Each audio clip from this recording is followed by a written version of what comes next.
All right, folks, get ready. We're going deep into Tolkien territory today. The Fellowship of the Ring, the first part of the epic Lord of the Rings. Such a classic. So I've got it all laid out, the chapters, the characters, the whole deal. We're going to make this story really come alive. I'm excited for this. Ready to journey to Middle-earth, to the Shire and beyond. Absolutely. Let's dive in.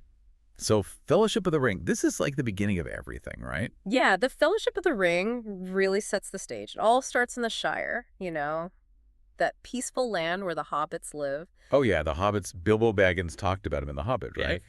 Though, I gotta admit, I'm still a little fuzzy on the whole Hobbit thing. Like, what are they really all about? Good point. They're definitely connected to the Hobbit, and Tolkien gives us more detail in this book. They're small, see? About half the height of men.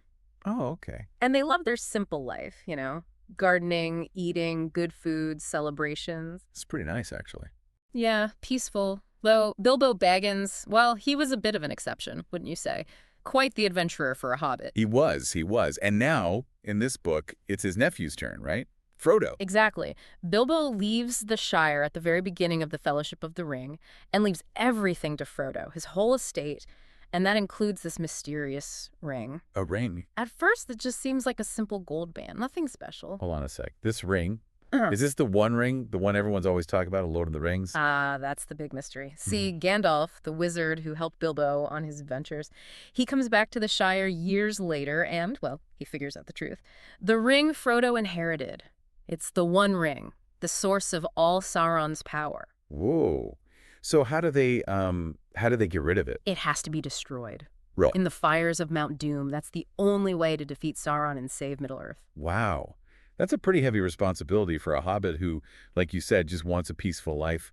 What does Frodo do? I mean, I can't imagine just packing up and leaving everything to go destroy some evil ring. He's totally overwhelmed, obviously. Yeah, I bet. But Gandalf is like, look, we gotta move. This is urgent. The Shire isn't safe anymore. Plus, the ring could corrupt Frodo, twist him. Oh, that's right. The ring corrupts. Yeah. So they decide to head to Rivendell. It's an elven haven, supposed to be really safe. They figure they can get some guidance there. That makes sense. So it's just Frodo and Gandalf hitting the road? Yeah. Or does the whole fellowship form right away? Not right away. It's more of a gradual thing. Oh, okay. First, Frodo's gardener, Samwise Gamgee, he insists on going with him. Totally loyal, That's true friendship right there. Then they bump into Merry Brandybuck and Pippin Took. Two hobbits, a bit mischievous, but good-hearted. So 4 hobbits on the road, heading to the elves. Sounds like the start of a classic Tolkien adventure. Do they run into any trouble along the way? Oh, yeah. Their first big challenge is the Barrow Downs. They're these ancient burial grounds, but they're haunted by these, evil spirits. Yeah, and the hobbits almost get trapped there. It's a close one. Really shows how dangerous it is, even leaving the Shire. Wow. That's a creepy start to their journey. Don't they meet Aragorn somewhere around here, too? Exactly. He shows up as Strider, a ranger. Mysterious guy at first. I remember. But he ends up being a really skilled guide, a protector. He gets them through the wild safely. I always liked Aragorn. He's so cool in the movies, too. He's great. But let's not get ahead of ourselves. They reach Bree, this village at a crossroads. That's where they're supposed to meet up with Gandalf again. Oh, right, Bree. But, Gandalf doesn't show up, does he? He doesn't. Leaves a message, though. Warns them about danger. Oh. And then, bam, they're attacked. By the ringwraiths. What? Sauron's servants, basically. How it's scary dudes? They're searching for the ring, of course. The hobbits barely escape. It's pretty intense. And in all the chaos, Frodo gets wounded by a Morgul blade. Nasty, cursed weapon. Oof. Sounds rough. What do? That wound is pretty serious, right? Aragorn does what he can to help, but the wound's getting worse, It's like it's festering, both physically and spiritually. They got to get to Rivendell fast. Yeah, that Elden Haven. And that's where Glorfindel comes in. He's a powerful elf. Helps them outrun the ringwraiths and get to Rivendell just in time. Just in the nick of time. What a way to end the first part of the story. It definitely leaves you wanting more. And Rivendell, that's where things really start to change. New characters, more about the ring's history. It's all going to unfold there. I'm hooked already. Okay, so Frodo's in Rivendell, recovering, safe in that Elven Haven. What happens next? Well, this is where things really start to get interesting. Oh. Elrond, the Lord of Rivendell, he decides to call this big council. A council. Yeah, all these important folks. Elves, dwarves, men, they all come together to figure out what to do about the One Ring. Makes sense. I mean, that thing is a big deal, right? Sauron's power and all that. Exactly. It's a huge decision. This council is like, well, it's a pivotal moment in the story, I'd say. Representatives from all over Middle-earth gathered in one place. To decide the fate of the ring. Yeah. That's a lot of pressure. So what are their options? What can they even do with this thing? Well, some folks, they think they should use the ring. Against Sauron. Yeah, like fight fire with fire. But Gandalf, he's not so keen on that idea. He's pretty wise. Wise, yeah. He's like, look, the ring corrupts even the best intentions. He's worried it'll twist whoever tries to use it. Right, right. So what's the alternative? Destroy it. That's the only safe option, according to Gandalf. But to destroy it, you got to get to Mordor, right? That's like walking into the lion's den. How do they even begin to plan that kind of mission? That's where the Fellowship comes in. They choose 9 companions, 9, to represent all the free peoples of Middle-earth. It's like a symbol of unity against Sauron. Yeah, I get it. A team effort. Exactly. And of course, Frodo's the ring bearer. Gotta have him. Makes sense.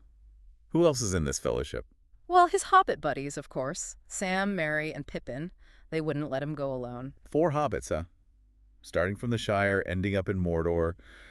Tolkien really does a great job of putting those little guys at the center of things. It's true. It's like you don't have to be some big, powerful warrior to be a hero. Right, right. So besides the hobbits, who else is there? Gandalf, of course, to guide them, and Aragorn to protect them. Yeah, Aragorn. And then you have Legolas. He's an elf. I remember him. Great archer. And Gimli the dwarf, right? Yep. Gimli's there too? It's quite a mix of personalities, huh?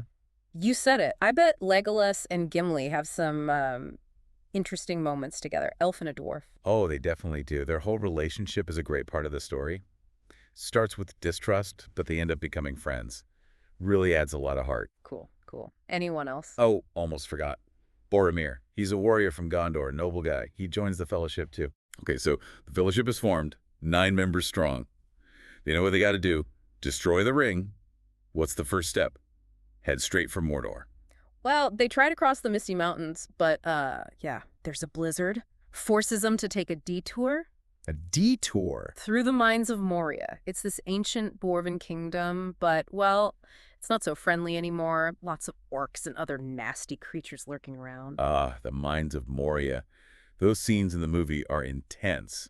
What happens in the book? It's pretty rough, honestly. They're in constant danger down there.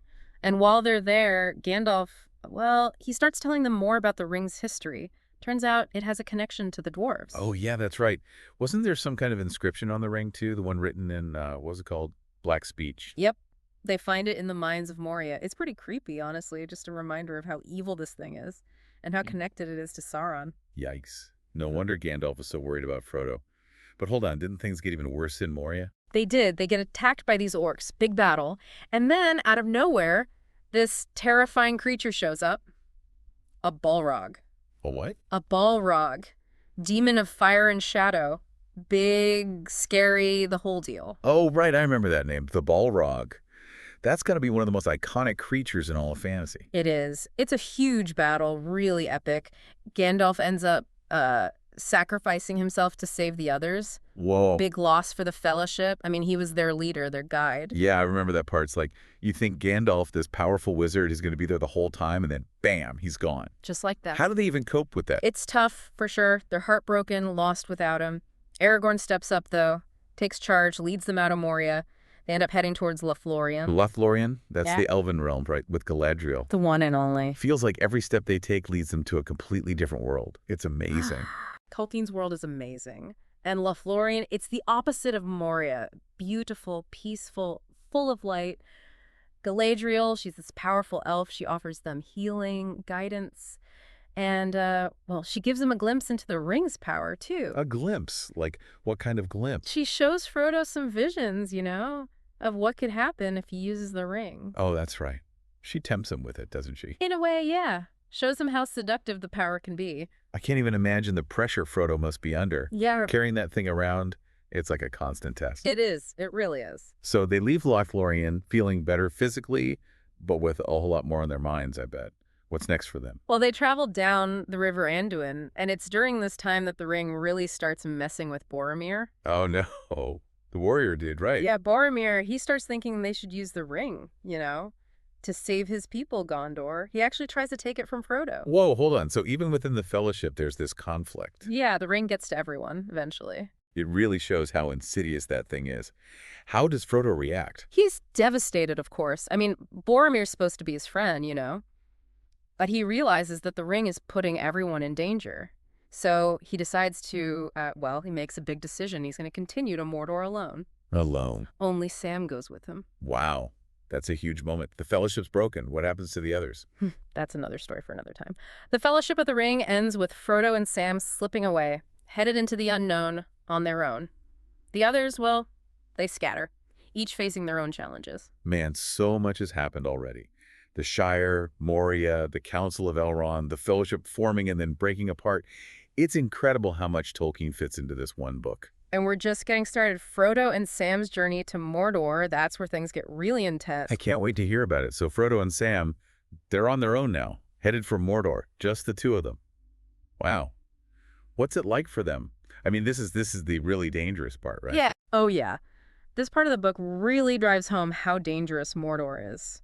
They're traveling through this place called the Emyn Muil, this desolate, rocky region. It's like a test of their endurance, right off the bat. Yeah, I can imagine. Just surviving there would be tough. Food, water, shelter. Did they have anything left from Lothlorien? Any supplies? They did have some elven supplies, like Lemba's bread. That stuff is like super nutritious, lasts forever. Yeah, the elven bread. It's magic, right? Pretty much. Yeah. But still, they got to ration it carefully. Plus, figuring out where they're going in this treacherous landscape, it's not easy. And hold on, didn't they have a companion on this part of the journey? Someone unexpected? I can't remember how he comes back into the picture. You're thinking of Gollum. He was, he was tracking them, couldn't stay away from the ring, the pull was too strong. And Frodo, well, he decides to trust Gollum, to guide them. He trusts Gollum, seriously. But he's obsessed with the ring, isn't he? That seems like a risky move, even for Frodo. It is. It's a really complicated decision. I guess Frodo sees something in Gollum, A glimmer of good, maybe? He hopes he can help Gollum break free from the ring's hold. But it's definitely a gamble. I mean, Gollum, he's so unpredictable. His loyalty's all over the place. So Gollum leads them through all these harsh lands. Where do they go next? Well, first he takes them through the Dead Marshes, this swamp, but it's full of these spirits, fallen warriors. It's described as this haunting place, oppressive, both physically and, psychologically challenging. Oh, man, that sounds creepy. And the whole time, they're still trying to avoid Sauron's forces, right? Oh, yeah, the threat's always there. They actually see the Nazgul again flying overhead, and there are a few close calls with orcs. Tolkien really ratchets up the tension in this part. You can feel it reading it. So how do they finally get into Mordor? Through a secret passage, Gollum leads them to Cirith Ungol. But there's a catch. It's guarded by Shelob. Shelob, who's there? She's a giant spider. Well, not technically a spider, but that's the closest thing to describe her. Monstrous. One of the scariest parts of the book, in my opinion. A giant spider. Mm-hmm. Yikes. How do they even stand a chance against something like that? It's a close one, that's for sure. Frodo almost dies. He gets poisoned by Shelob, and the ring's influence is really strong there. But Samwise Gamgee, he fights her off. It's this incredible act of bravery, honestly. Samwise, the hero. He really is Frodo's rock through all of this. But what about Frodo? Is he okay? He survives, yeah. But he's weak. Sam actually thinks he's dead for a while. He even takes the ring for a bit, which is a really powerful moment. Shows Sam's strength and his loyalty. Wow, I didn't remember that part. It's a good one. But yeah, they eventually reunite, and then they push on into Mordor. They actually made it to Mordor, the land of shadow. What's it like? It's bleak. Tolkien's description is really vivid. All barren plains and volcanic ash. Mount Doom looming over everything. It's like the physical embodiment of Sauron's evil, oppressive, desolate. It sounds, terrifying, but they're so close. What are their final challenges as they get closer to Mount Doom? The toughest challenge is actually internal at this point. The ring, it's getting stronger, more tempting. Frodo's exhausted physically and emotionally, and the ring, it preys on that weakness. Man, that's got to be rough. It's like an impossible battle, not just against Sauron, but against the ring itself. Does he have the strength to actually destroy it? They reach Mount Doom, but at the last moment, Frodo, he hesitates. He can't do it. He can't bring himself to destroy the ring. He actually claims it for his own. No way. After all that Sam did to help him, Frodo gives in. Does that mean Sauron This wins? is where Gollum comes back into play. Remember him. He attacks Frodo, bites off his finger, takes the ring. Wow. But then, in this crazy twist of fate, Gollum, he loses his balance and falls into the fires of Mount Doom, taking the ring with him. Oh, wow. So the ring is destroyed, but not in the way anyone expected. Exactly. Sauron's defeated, but, well, it's a bittersweet victory.